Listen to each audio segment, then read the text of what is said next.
Young Festers, selamat siang dan selamat hari Kamis. Semoga hari kalian menyenangkan dan berjumpa lagi di IM Daily News. Kali ini IM Daily News akan membawakan berita nasional, berita properti hingga update COVID-19 untuk menemani Anda hari ini. Dengan Stella dan Claris dalam IM Daily News.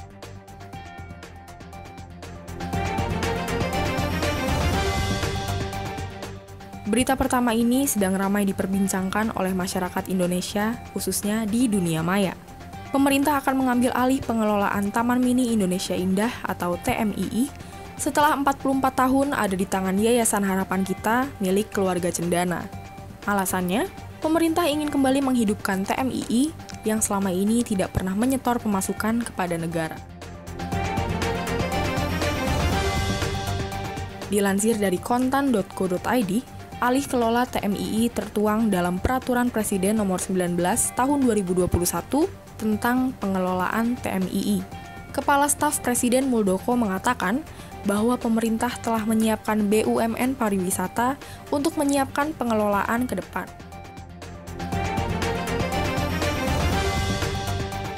Sebelum beralih ke BUMN bidang pariwisata, pengelolaan TMII akan berada di tangan tim transisi yang dibentuk oleh pemerintah terlebih dahulu.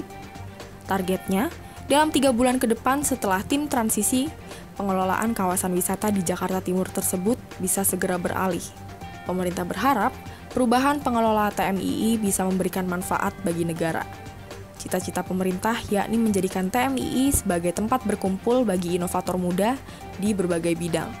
Selain itu, TMII juga akan tetap mendorong pengembangan potensi budaya Indonesia.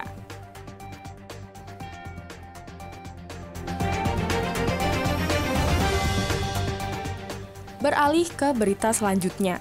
Berita selanjutnya datang dari sektor properti. Untuk berita properti kali ini, mungkin akan bermanfaat bagi para young investors nih. Ikatan Ahli Perencanaan atau IAP Jakarta didukung oleh Pemprov DKI Jakarta menggelar sayembara penataan kampung kumuh tingkat RW.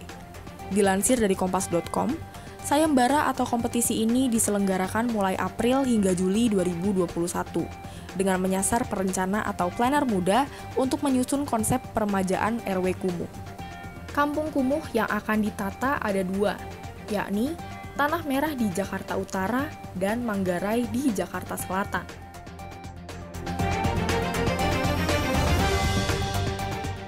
Sayembara dilatar belakangi oleh perubahan pola hidup sebagai dampak pandemi COVID-19 yang mengharuskan warga untuk menjaga jarak dan kebersihan. Peserta kompetisi terbagi menjadi 2 kategori, yaitu mahasiswa dan profesional. Menariknya lagi, peserta diperbolehkan dari semua jurusan dan semua strata.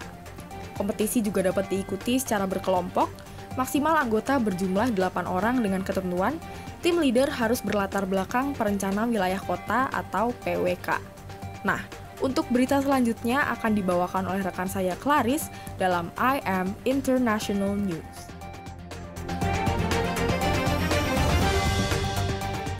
Hello everyone, welcome back to yet another episode of the Daily News. You are here with Clarice for yet another fun episode. Recently, socially distanced Ramadan, worshippers pray in Mecca as Islam's holy month begins amid loosening COVID restrictions after last year saw places of worship closed due to the pandemic. Muslims begin marking Ramadan with communal prayers on Tuesday in a socially distanced contrast to the vast crowds of 2 years ago, before the coronavirus pandemic. This year, the central courtyard of the Great Mosque of Mecca has seen worshippers return to the space for socially distanced prayer much in smaller quantities than the hordes of people of the past. The courtyard, which hosts the Kaaba, the holiest site in Islam, is usually at its busiest during Hajj, but remains open all year round for other pilgrimages, meaning it is almost never empty.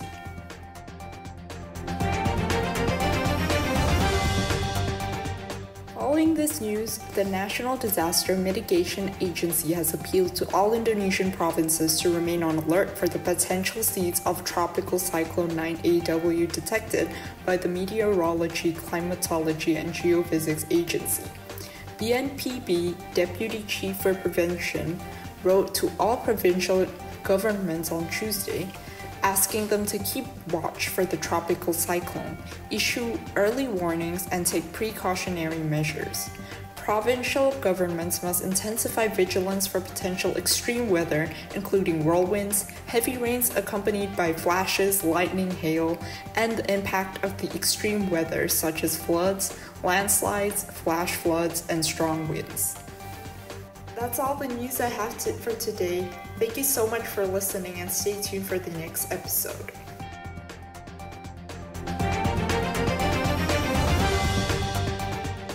Kasus positif COVID-19 bertambah 5.207 orang pada Rabu 14 April 2021.